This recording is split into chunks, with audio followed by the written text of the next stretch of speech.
Excelentíssimo Senhor Representante da Assembleia da República, Excelentíssimo Senhor Provedor da Justiça, Excelentíssimos Senhores Embaixadores, portanto, pelo Brasil, que tanto nos ajudou nesta empreitada, e outros embaixadores, Senhor Bastonário da Ordem dos Advogados, Senhores Reitores, muito obrigado pela vossa presença, Senhor Presidente da APESP, Senhores Presidentes dos Institutos Universitários, Senhor Almirante, Presidente da Academia da Marinha, Senhores Presidentes de outras academias, Senhores Diretores dos Departamentos da Universidade, alunos e funcionários, minhas senhoras e meus senhores, Senhor Professor Henrique Cardoso, Senhor Dr. Pina Moura. As minhas primeiras palavras são, aliás, não podiam deixar de ser, para agradecer a presença de todos, bem como todos os apoios que foram dados à Universidade Autónoma de Lisboa e que permitiram esta cerimónia inédita nos mais de 25 anos que a Universidade leva de vida. Só que este agradecimento não é meramente protocolar, nem um gesto formal de relações sociais, mas antes e sobretudo a expressão de um vivo sentimento de gratidão pelo reconhecimento do papel desta Universidade no seio da sociedade portuguesa e do mundo universitário. Com efeito, o doutoramento honoris causa é, a um tempo, expressão da abertura da Universidade ao exterior e o enriquecimento próprio que essa honrosa aceitação lhe aporta. Neste caso, não temos dúvidas que a honra aportada por quem aceita excede o mérito daquele que atribui. Não temos também, por isso, dúvidas que as presenças e as ajudas que referi, e muito nos honram, são também, em grande parte, a maior parte, por certo, devidas a quem aceitou receber este doutoramento honoris causa. Só que ao fazê-lo, tornando-se um de nós, traz para dentro desta universidade o seu peso pessoal e até institucional, dando-nos o privilégio de partilhar este peso com outras universidades prestigiadas. A partilha é, aliás, em meu entender, além da expressão do enriquecimento comum, condição necessária para uma colaboração aberta, leal, crítica, com certeza, daqueles que contêm algo para partilhar.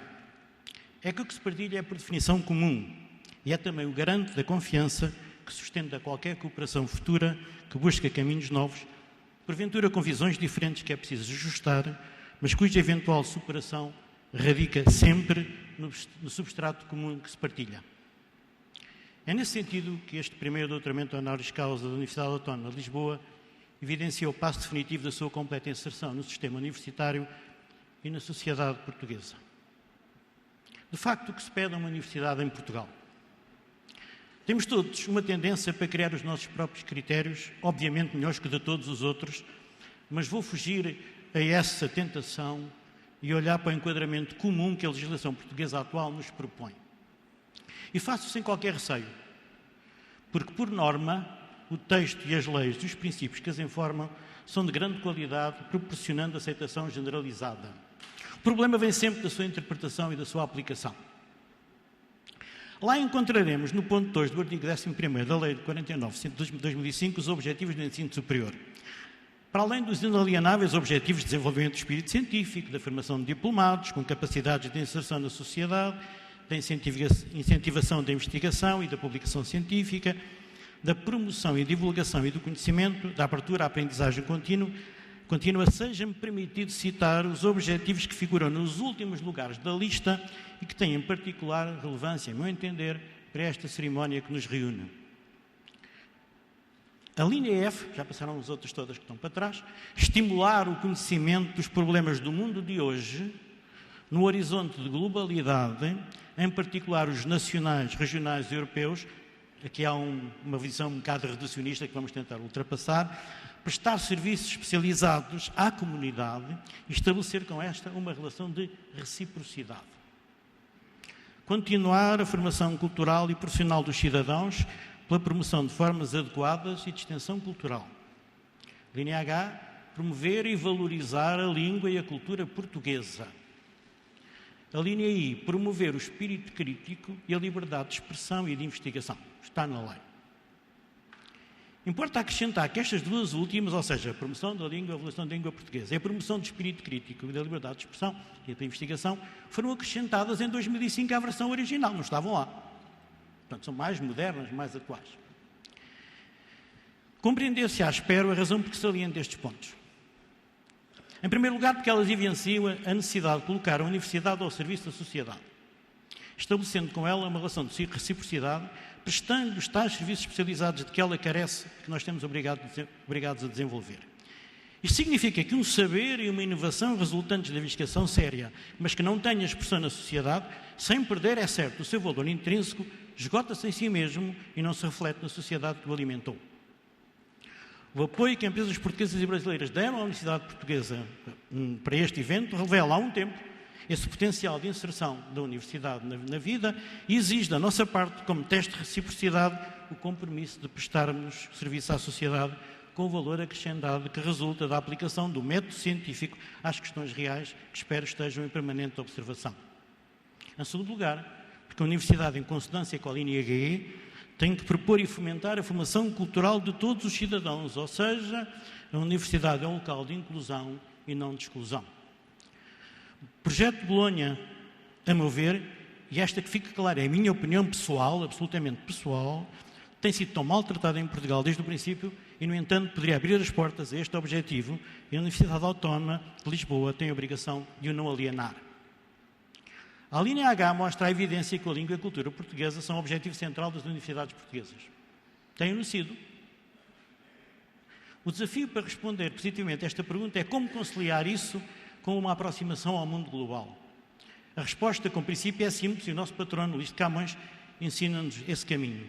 Ser do mundo sem deixar de ser subservientemente português e, como diz o poeta, o outro poeta, a minha pátria é a língua portuguesa. Finalmente, interrogo-me sobre a introdução da linha I. Promover o espírito crítico e a liberdade de expressão e investigação. Mas não há. Se somos lógicos, e se é preciso promover, só pode significar que tal ainda não existe, pelo menos em plenitude. E pode existir quando se burocratizam processos de avaliação, se padronizam critérios em nome de uma indefinida mas ubíqua transparência, coartando novos voos potenciais. Seja-me permitida aqui uma nota pessoal resultante da minha experiência como regulador independente de 6 anos. Em fóruns internacionais era pedido aos reguladores que fossem, a um tempo, previsíveis e inovadores. Mas então o que é inovar? Não é traçar caminhos novos? E os novos podem ser previsíveis? Se o forem, serão novos?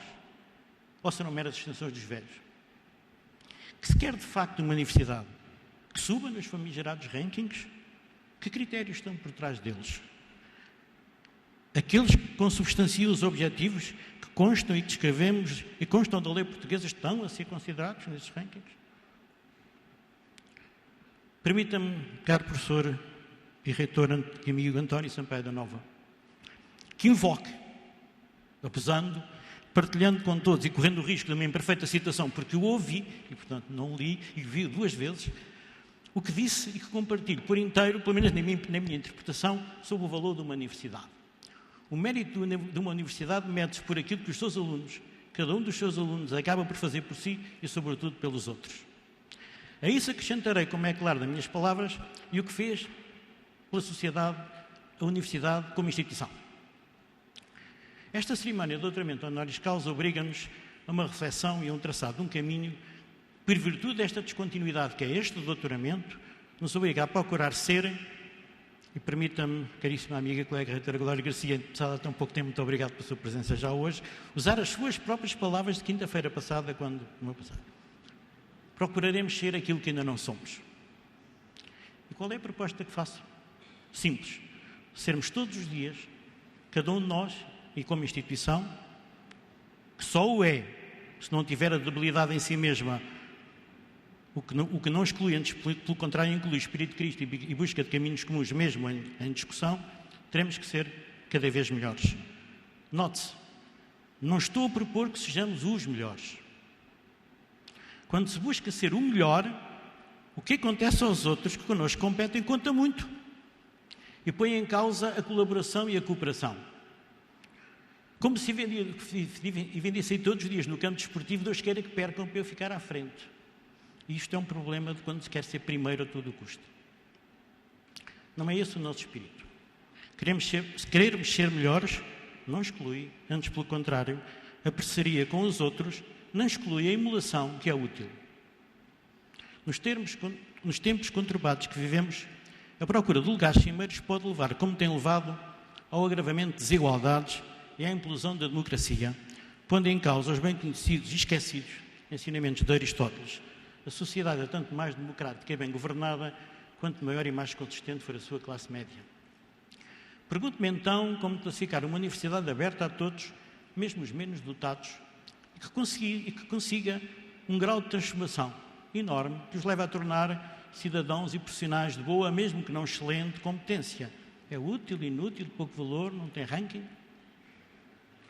Sr. Professor Dr. Fernando Henriques Cardoso, no seu lugar, eu estaria provavelmente a pensar o que é que isto tem a ver com o meu doutoramento honoris causa.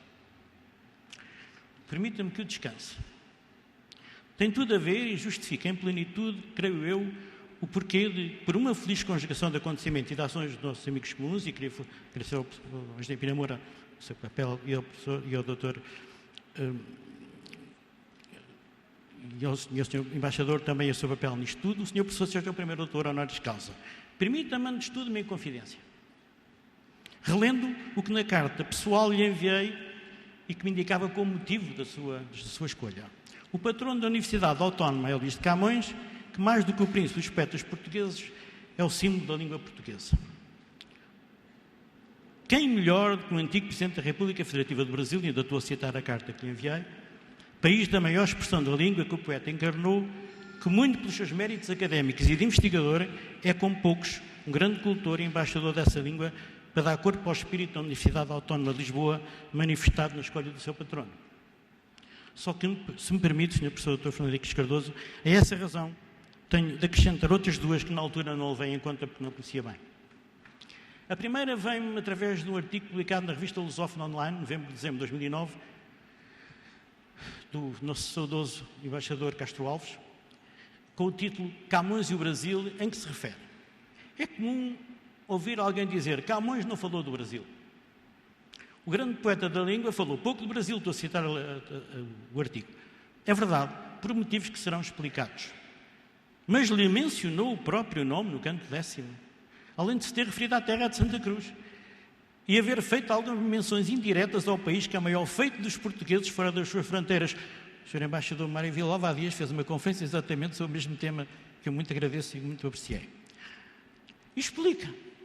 Se Camões tivesse conhecido a carta de achamento do Brasil por Pedro Vaz de Caminha, que entretanto desaparecera por 273 anos, já era costume, já não há novidades, só sendo encontrada na Torre do Tombo em 1773, e agora volto a dizer, o nosso país, o Brasil, teria gloriosamente entrado para os Lusíadas, ou no fim do canto 9, vejam bem, ou no canto 10º. Camões aparece então como investigador, antes de poeta, como veem, e não é o primeiro sítio onde isso aparece.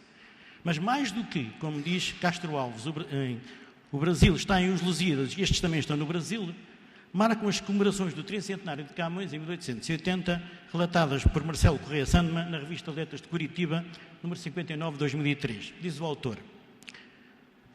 Numa das notas da apresentação ao suplemento de revista brasileira intitulado Homenagem a Luís de Camões, alguém escreveu, eu direi depois quem, representante da nação brasileira e amigo das letras e dos seus cultores, não hesitem em anuir ao pedido de colocar o meu nome entre os meus patrícios, que na grinalda de versos consagrada a Camões, o maior género da língua falada pelos povos irmãos, cantou das maravilhas da navegação, a que devemos o nosso Brasil, conseguiram simbolizar os mais generosos sentimentos, imitando a exuberância viçosa e bela de um solo, cujas admiradas riquezas oferecemos cordialmente ao espírito industrioso de todas as outras nações.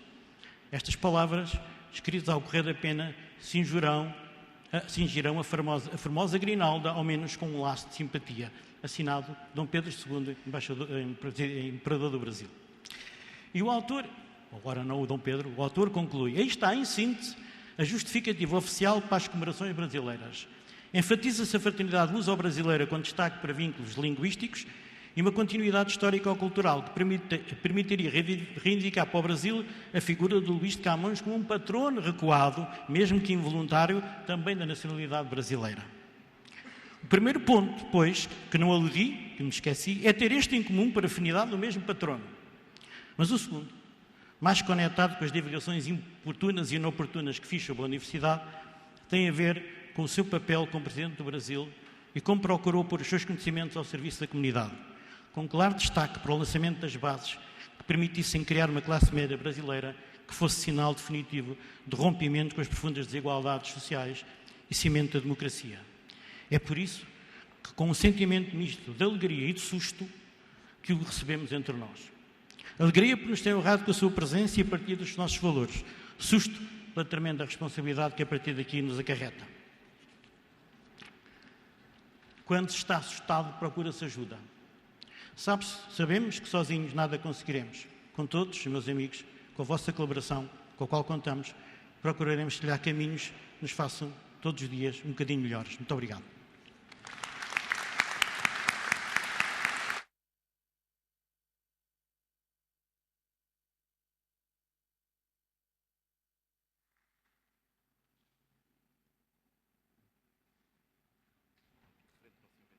Sim. Subo aqui? Ah, vamos falar já? Pensei. Muito obrigado. Deixa eu ver, onde é que eu me localizo aqui? Talvez aqui é. Senhor Reitor José Amaro da Silva, meu patrono, Dr. Pina Moura, senhores embaixadores, senhor embaixador do Brasil, senhores reitores, senhores, senhoras aqui presentes.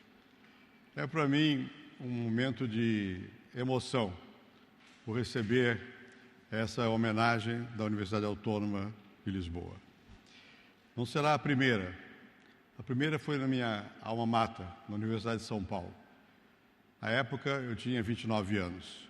Talvez não imaginasse o significado de um doutoramento. Faz tanto tempo.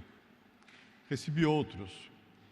Mas cada vez que me outorgam uma homenagem desse tipo, eu fico comovido. Porque a vida inteira o que eu fui mesmo foi ser professor, foi ser pesquisador. Fui, como disse num livro que escrevi em inglês, The Accidental President of Brazil, acidentalmente presidente, mas sou professor.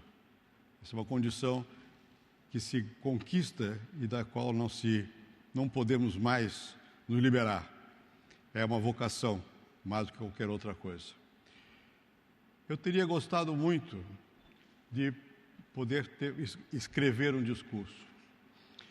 Ocorre que eu assisti uma vez um antropólogo, Edmund Leach, da Universidade de Cambridge, fazer um discurso a respeito da sua sagração como knight na Inglaterra.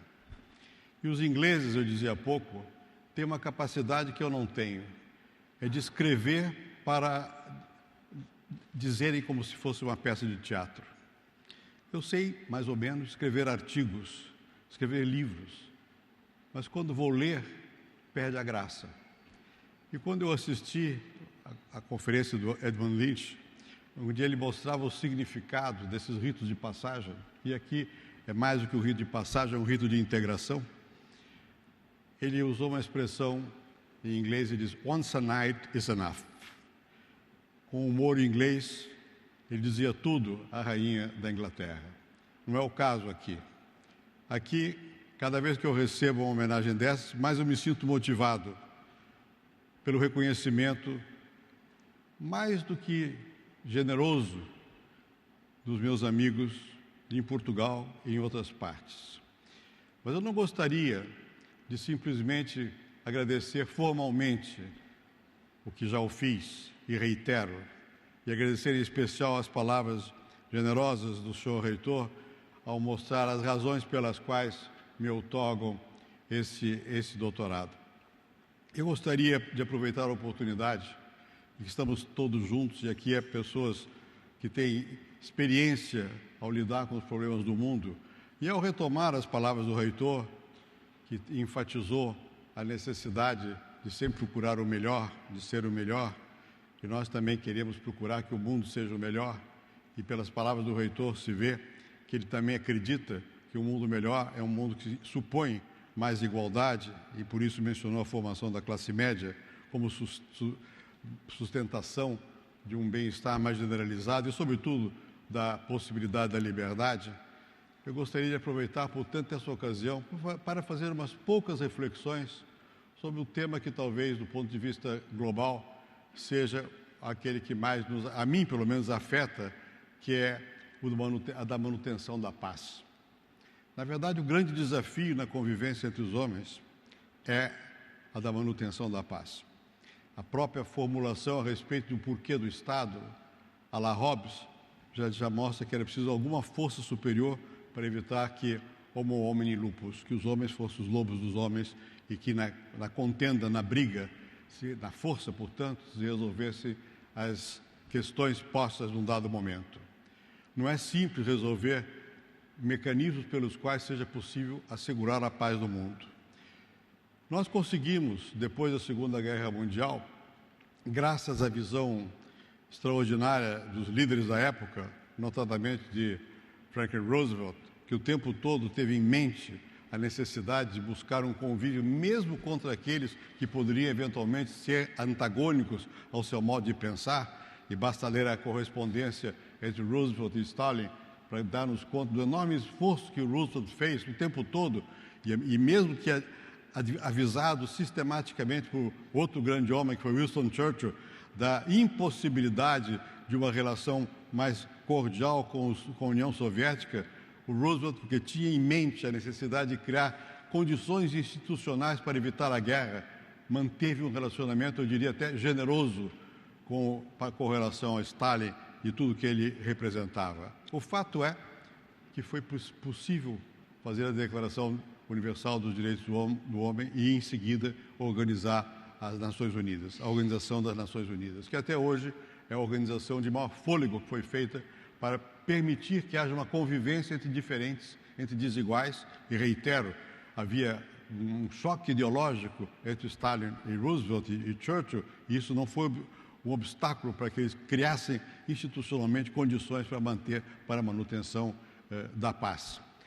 Eu acho que esse é o desafio maior. E as Nações Unidas, de toda forma, apesar de suas falências, dificuldades aqui e ali, evitaram uma grande conflagração internacional.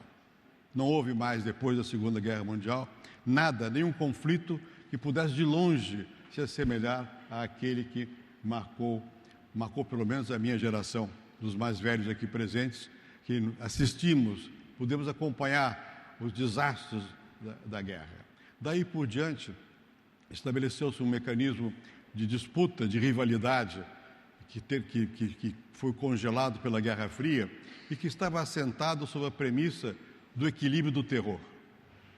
As teorias, como todos sabem, que foram nascidas depois de Napoleão, quando houve a restauração na Europa a respeito do equilíbrio de poder, se mantiveram. O equilíbrio de poder, no caso, deixou de ser como era até então, pela fragmentação das potências, em que nenhuma era superior às demais, e a Alemanha, que cada vez que tentou ser superior, provocou conflitos e unidades dos outros países para evitar que essa hegemonia se produzisse. A partir da Segunda Guerra Mundial, o que paralisava a possibilidade da guerra era o medo, era o terror da guerra atômica. A convicção de que a guerra atômica poderia ser a destruição da humanidade. Era uma paz pelo medo. Se evitava que houvesse a guerra, porque havia o temor de que a guerra terminasse por ser o fim da vida sobre a Terra. E a figura mais representativa de tudo isso talvez tenha sido Khrushchev, que no auge do seu poderio, como chefe do Partido Comunista da União Soviética, presidente de um Estado nacional, se deu conta de que havia alguns momentos na relação entre as sociedades que não podiam ser confinados, nem sequer às classes sociais, como era a sua formação, e muito menos ao Estado Nacional, porque o problema ambiental e o problema nuclear sobrepassam os limites das fronteiras e requerem cooperação. A questão da cooperação foi posta daí por diante, mas não foi resolvida. Termina a Guerra Fria e nós, por um outro processo, passamos a conviver com uma modificação profunda nas formas de produção e de relacionamento entre as economias dos países, que veio a chamar-se agora globalização. que na verdade encontrou seu auge quando esse processo ultrapassou a diversificação do sistema produtivo e sua complementaridade em diversas partes do mundo e a possibilidade disso pelos novos meios eletrônicos que permitem, de alguma maneira, reduzir o problema de espaço e de tempo enormemente com os meios eletrônicos e com a web, com as redes. Na verdade, isso tudo provocou uma transformação muito grande nas relações entre os países, levando-os necessariamente a uma maior interação. Esse processo de globalização, de alguma forma, criou uma situação pela qual a cooperação passou a ser quase obrigatória, mas não terminou, obviamente, com as diferenças, com as hegemonias, com as vocações de domínio. Com o fim da União Soviética, dava a impressão de que o país que tinha maior capacidade produtiva e que tinha tido capacidade de utilizar a globalização para, de alguma maneira, ter sua presença no mundo todo, e que tinha assegurado essa presença por um poderio militar inigualável, sobretudo uma marinha poderosíssima, que foram os Estados Unidos, iam ser capazes de dar as cartas ao mundo. E aí nós teríamos uma espécie de paz sob a forma da imposição, a Pax Americana, como se falou da Pax Romana. Por sorte, não sucedeu assim.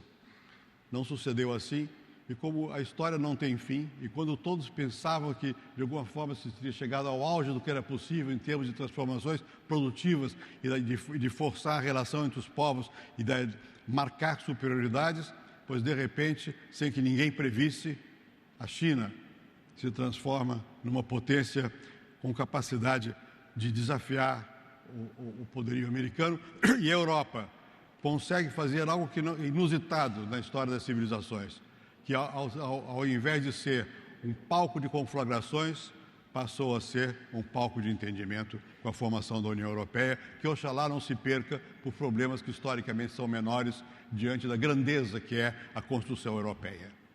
De toda forma, o mundo passou a ser muito mais difuso em termos das suas formas de poder do que era antes. E ao ser difuso nas formas de poder, nem por isso deixou de colocar a questão da paz como uma questão importante e colocada de outra maneira, de outra forma.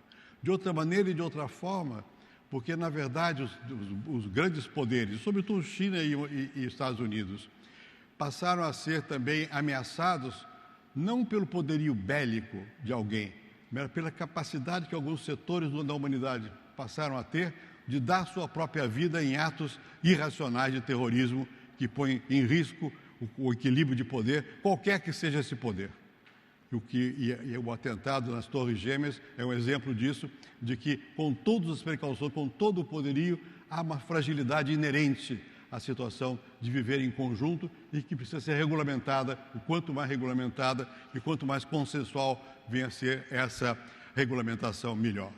Além do mais, se antes se falava na globalização e na dispersão eventual do poder, apesar da concentração em alguns núcleos, passamos a ter o que alguns autores começam a chamar de globalização ponto 2, que é a emergência dos novos países, não só os países chamados BRIC, que é simplesmente uma forma resumida de dizer que a expansão econômica e junto com ela de poder se espalhou muito. Basta mencionar que na América Latina não é só o Brasil, nós temos a Argentina, temos o México, temos o Chile, temos a Colômbia e outros mais países que estão crescendo, e temos a África, que de repente passou a ser também parte dessa cena internacional, sem nos esquecermos do mundo islâmico, que parecia adormecido e de repente desperta e com estrondo, e o mundo passa a ter que negociar em vários tabuleiros sem ter ainda definidas quais são as regras do que sim e do que não.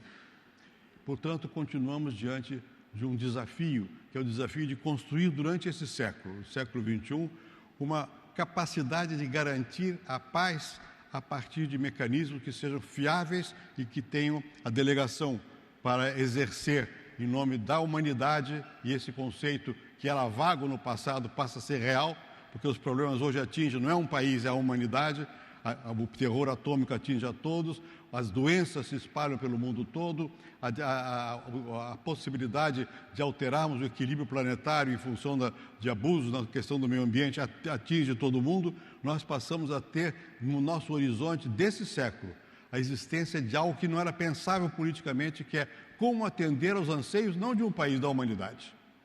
Essa talvez seja a maior questão e, quiçá, a utopia do nosso tempo.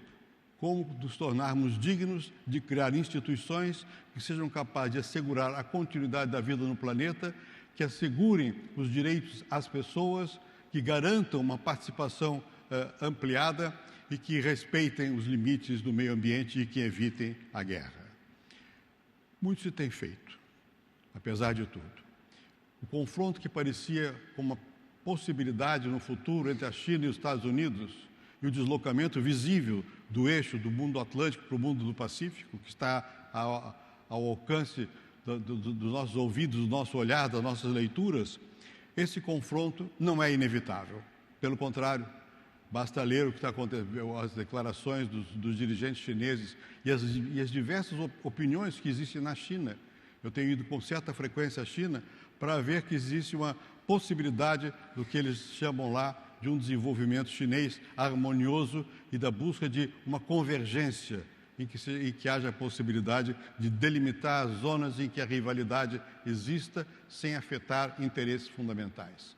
Curiosamente, e aqui voltamos ao tema da língua e ao tema que une Brasil e Portugal e outros países mais, curiosamente, esses dois polos, o americano e o polo chinês, além de serem Estados-nação, são mais do que isso, são formas de expressão de identidades culturais, que são distintas. E o nosso problema no mundo de futuro, na construção dessa utopia de uma humanidade que possa conviver, é como é que nós vamos respeitar as diferentes identidades culturais.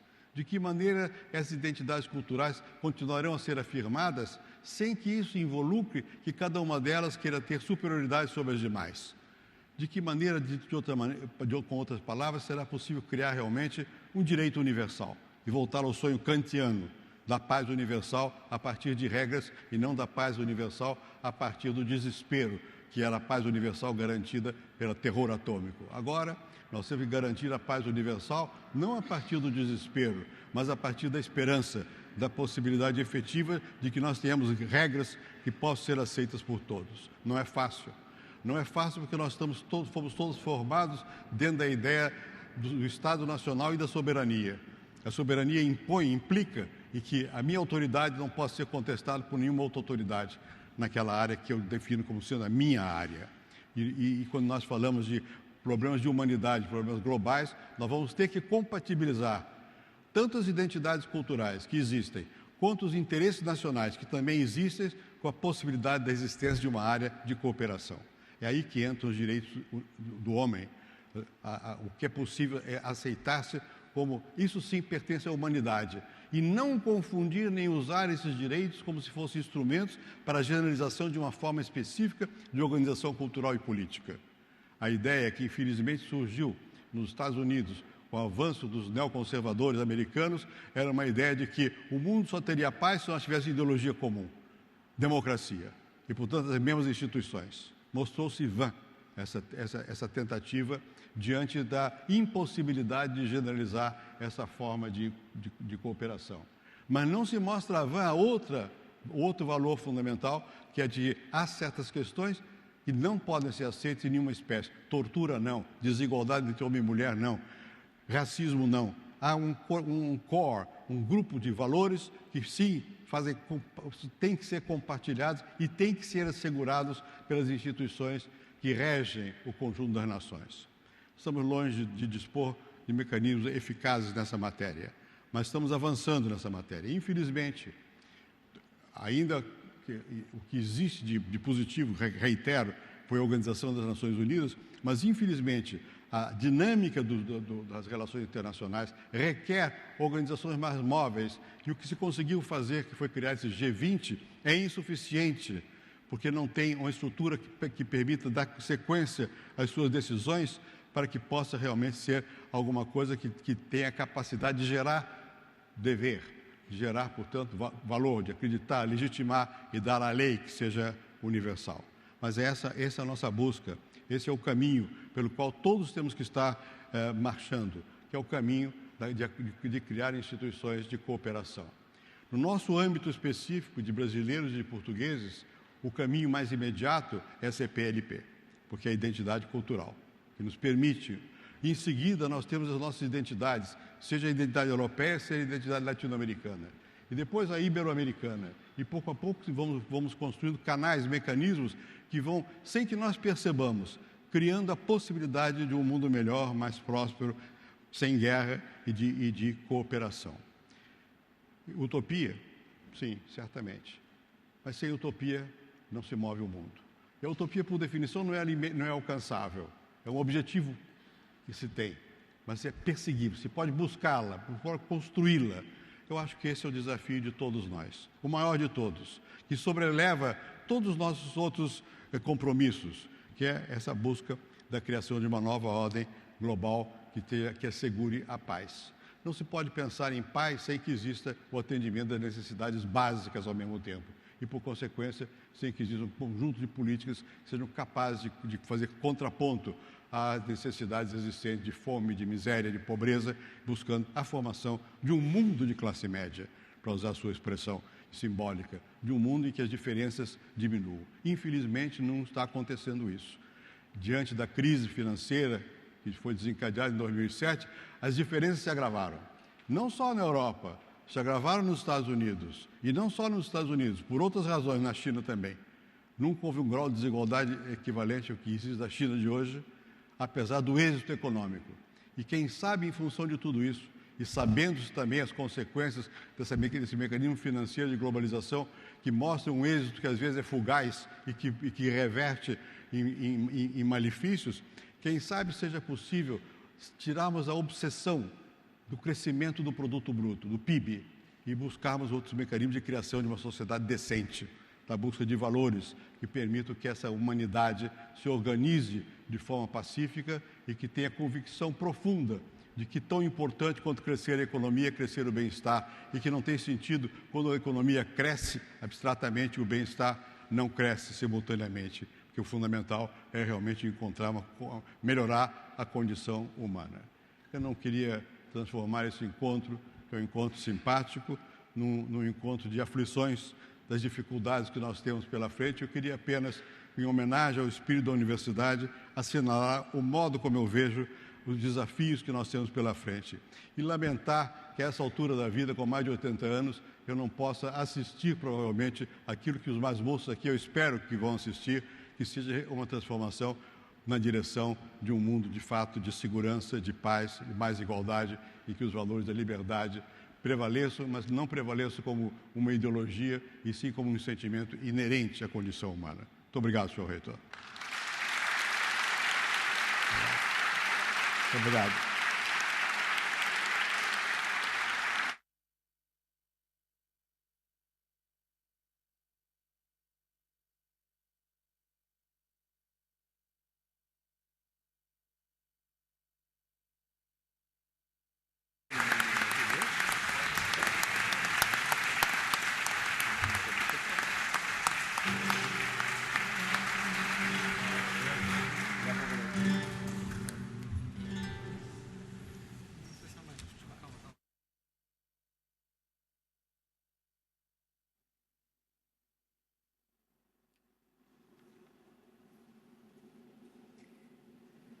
Senhor Professor Dr.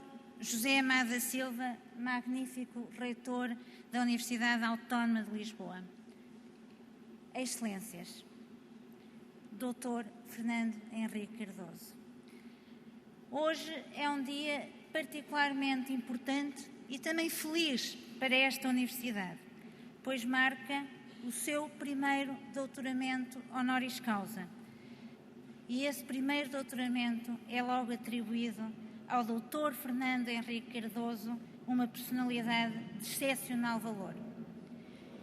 E esta cerimónia é precisamente o testemunho de que estamos perante uma universidade moderna e consciente das suas responsabilidades no seio da sociedade contemporânea, com respostas inovadoras não só ao nível do seu projeto pedagógico, como ao nível do seu relacionamento com a realidade social onde está inserida.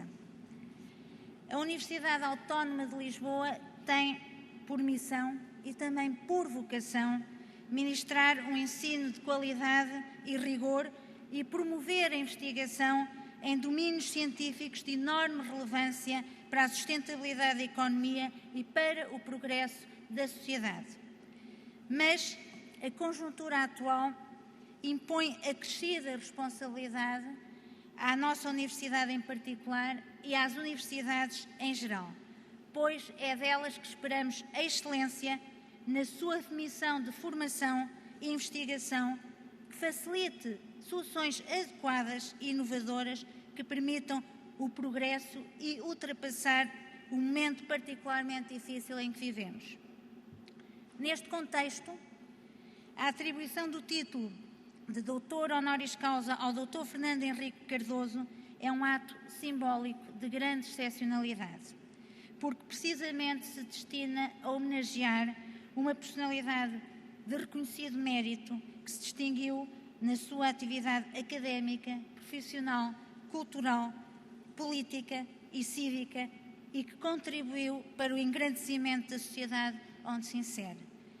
O Dr. Fernando Henrique Cardoso cumpre, sem margem para dúvida, todos estes requisitos. A imposição de insígnias doutorais ao Dr. Fernando Henrique Cardoso, ilustre Presidente do Brasil, académico de enorme prestígio internacional, filantropo, humanista de invulgar influência, revela bem o olhar atento do magnífico reitor da Universidade Autónoma de Lisboa e do seu conselho científico para a sociedade civil e para todos aqueles que contribuem para construir um mundo melhor. É decididamente uma enorme honra para o Departamento de Direito da Universidade Autónoma de Lisboa poder passar brevemente a contar com tão ilustre doutor. Magnífico reitor, excelências, não me cabe aqui a tarefa de traçar em síntese o longo currículo político, profissional e académico do Dr. Fernando Henrique Cardoso, mas antes apresentar o seu apresentante, o Dr. Joaquim Pina Moura, a quem desejo as boas-vindas à nossa universidade. O Dr. Joaquim Pina Moura é, como todos os presentes sabem, detentor de um marcante percurso profissional como político, académico, economista e gestor de empresas. Durante uma década foi deputado à Assembleia da República e no 13º Governo Constitucional ocupou os cargos de Secretário de Estado Adjunto do Primeiro-Ministro e de Ministro de Economia, transitando no 14º Governo Constitucional para a pasta das Finanças, que durante um período acumulou com a pasta da Economia. No primeiro semestre do ano 2000, presidiu ao Conselho de Ministros das Finanças e Economia da União Europeia e de 2001 a 2002 foi presidente do Conselho de Governadores do Banco Europeu de Reconstrução e Desenvolvimento. O Dr. Joaquim Pina Moura tem hoje uma extensa atividade profissional de gestor, presidindo nomeadamente a Iberdrola Portugal. Mas foi como Ministro da Economia que o Dr. Joaquim Pina Moura deu um contributo decisivo para a renovação do relacionamento entre Portugal e o Brasil. Na segunda metade dos anos 90, era Presidente do Brasil o Dr. Fernando Henrique Cardoso. Em especial, foi o Dr. Joaquim Pina Moura que ajudou a incutir nos empresários portugueses a confiança no plano real, de que foi mentor e, sobretudo, executor o homenageado de hoje.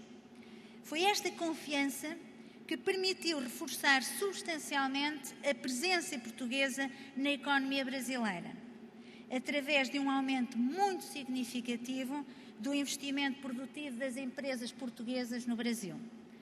Os dados disponíveis falam por si.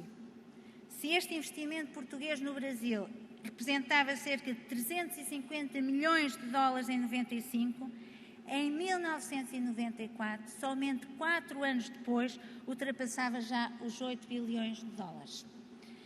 Este papel decisivo do Dr. Joaquim Pina Moura no estreitamento das relações entre Portugal e Brasil é amplamente reconhecido. Em 1999, foi condecorado no Palácio do Itamaraty com a Gran Cruz da Ordem Nacional Cruzeiro do Sul. Magnífico reitor, eu não me alongo mais e, aproximando-me de si, gostaria de pedir, em nome da Universidade Autónoma de Lisboa, a posição das insígnias ao Dr. Fernando Henrique Cardoso.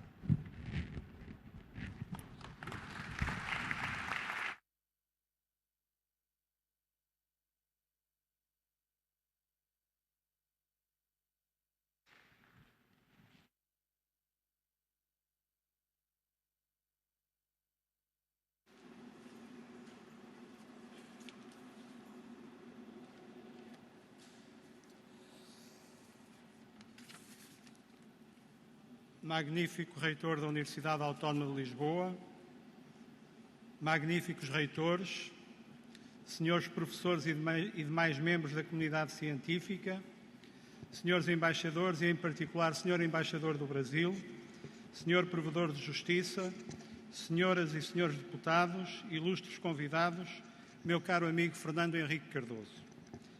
É para mim um prazer estar hoje aqui e ter a oportunidade e o gosto de partilhar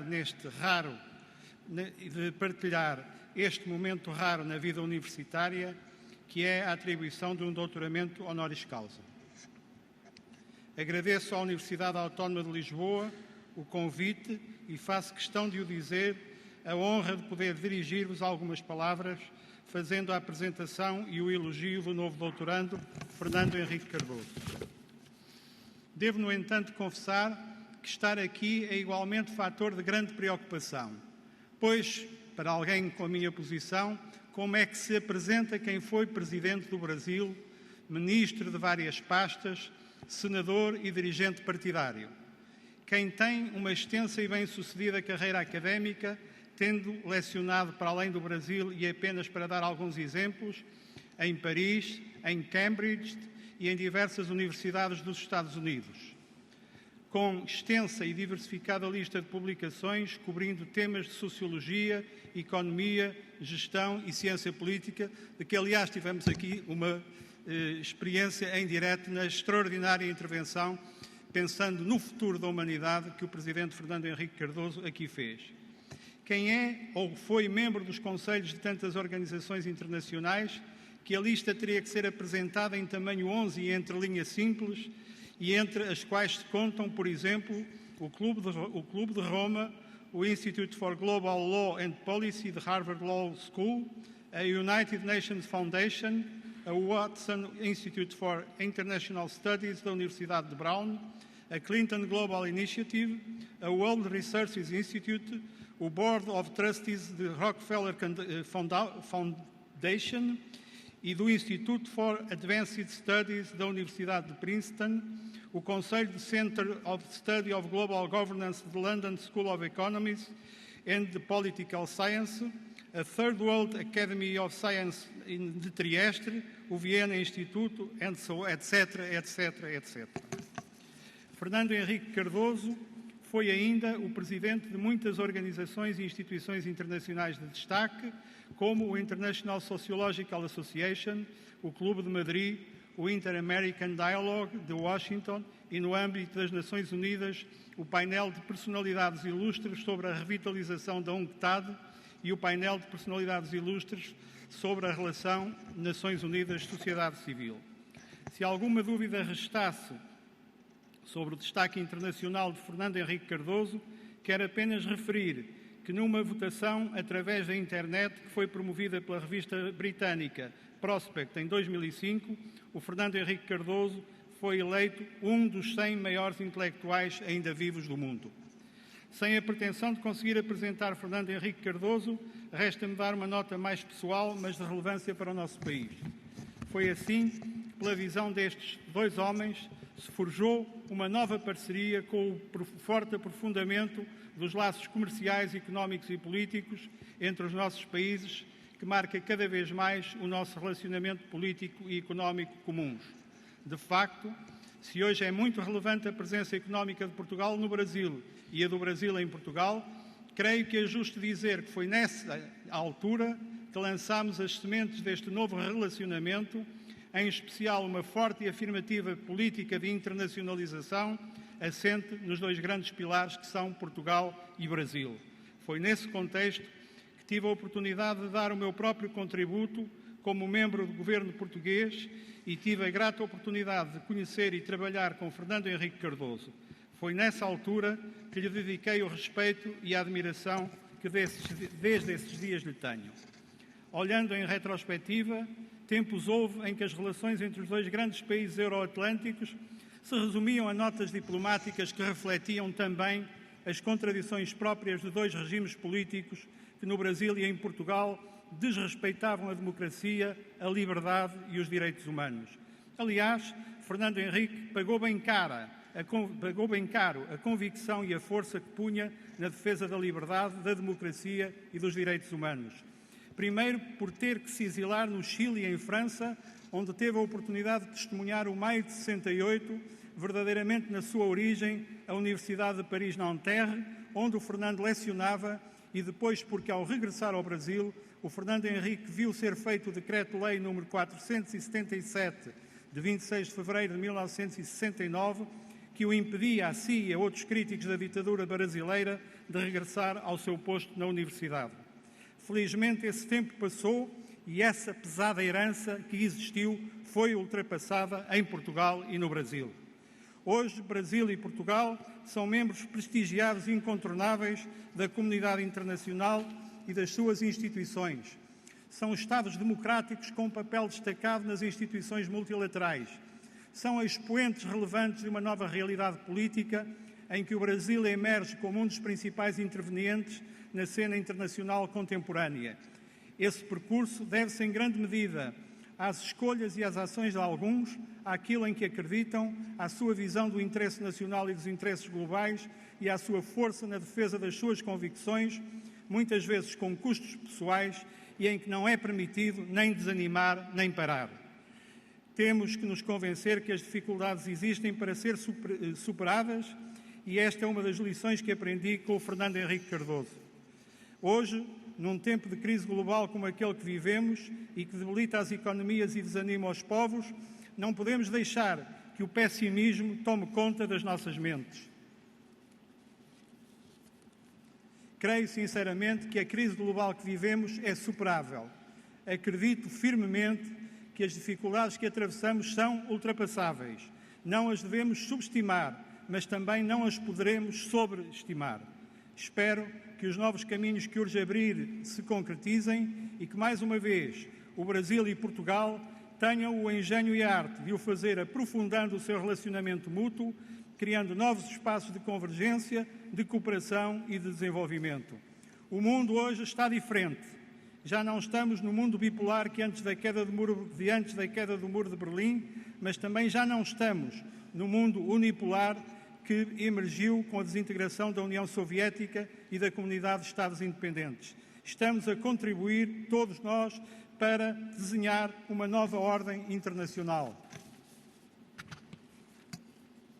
O mundo está a tornar-se multipolar e institucionalmente policêntrico, onde os países e nações se juntam também muitas vezes, aos países e nações grandes grupos empresariais ou organizações internacionais. Assistimos à emergência de âncoras regionais cujos contornos geopolíticos não são ainda claros, mas onde é já indiscutível, como brilhantemente demonstrou o professor Fernando Henrique Cardoso, onde é já indiscutível o papel da China, da Índia, da Rússia e, claro, do Brasil, como potências regionais e globais no redefinir dos blocos de relações económicas, políticas e sociais. É também indiscutível que países como a Coreia do Sul, Singapura e a África do Sul, apenas para dar 3 exemplos, terão algo a dizer. Vemos gradualmente emergir aquilo que Parag Khanna chamava, num artigo recente, um segundo mundo que não ignora, mas não se procura colocar numa órbita, mesmo que afastada de países do primeiro mundo. Pelo contrário, estes países veem a sua inserção nesta nova ordem a partir dos seus interesses próprios, do seu passado e da sua cultura. E será um erro grosseiro olhar para os BRICS como um grupo coerente e articulado. É nesta perspectiva que vejo o desenvolvimento das relações entre os nossos dois países e que homens como Fernando Henrique Cardoso contribuíram e vão continuar a contribuir para fortalecer. Portugal e o Brasil têm tudo a ganhar neste seu caminho conjunto de séculos, dando um novo papel e novos caminhos à articulação regional, num espaço próprio que historicamente se vem estendendo da América à Europa, à África e à Ásia. Espero que a maneira de estar do Presidente Fernando Henrique na academia, na política, na sociedade e na governação, bem como a sua visão e convicção na defesa daquilo em que acreditam, tenham feito escola, digo isto numa universidade, e que possa estar sempre no espírito dos políticos dos nossos países. Não encontro melhor maneira para terminar que citar rigorosamente o Presidente Fernando Henrique Cardoso na sua mais recente obra intitulada A Soma e o Resto, um olhar sobre a vida dos 80 anos. Que pensamento poderia melhor sintetizar o seu percurso de vida e que encarna o próprio espírito universitário na curiosidade e na tentativa de explicar ou responder ao inesperado. E passo a citar dessa última obra do professor Fernando Henrique Cardoso. É a curiosidade que me move. O sentido que dei à minha vida foi tentar perceber que o que vem de novo por aí não me preocupa muito com o que já está. A gente pensa que vai ocorrer o inevitável e, afinal, pode ocorrer o inesperado. Muito obrigado a todos pela atenção que me dispensaram.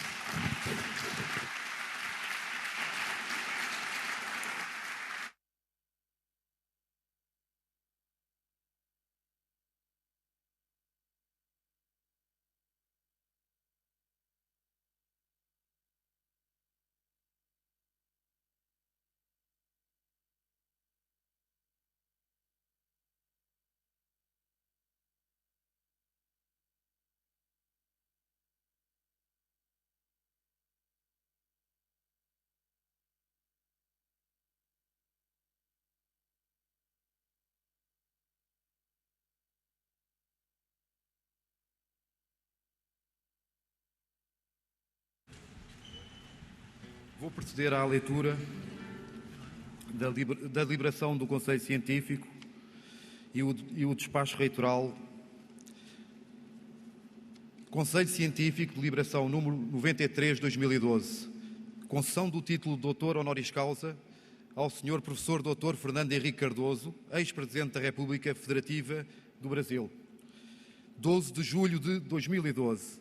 A pedido do Reitor, nos termos da alínea H do artigo 21º dos Estatutos da UAL e da alínea H do artigo 4º do Regimento do Conselho Científico, o Conselho Científico, após analisar o mesmo, saudou e aprovou por unanimidade a iniciativa de atribuir o doutoramento honoris causa na área científica de Direito ao Sr. Professor Dr. Fernando Henrique Cardoso, atendendo à relevância do seu perfil científico, académico e humano, bem como pelo desempenho de altas responsabilidades políticas no Brasil e noutras instâncias internacionais.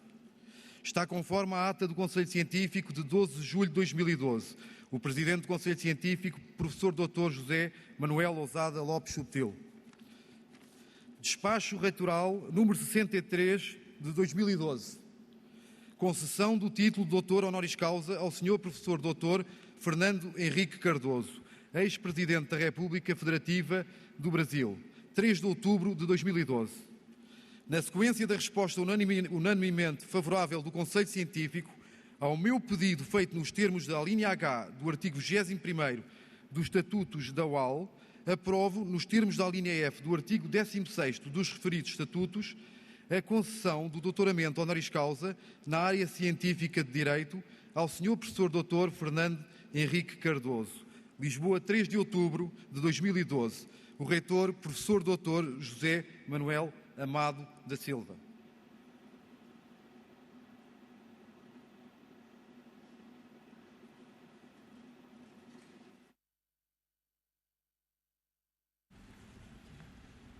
Doutoramento. Muito obrigado.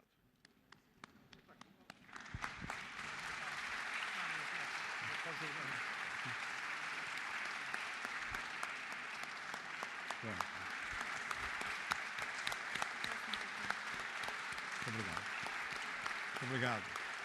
Muito obrigado. Muito obrigado. Muito obrigado. Muito obrigado. Sem palavras. Eu vou para onde?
Viva professores, viva membro qualificado.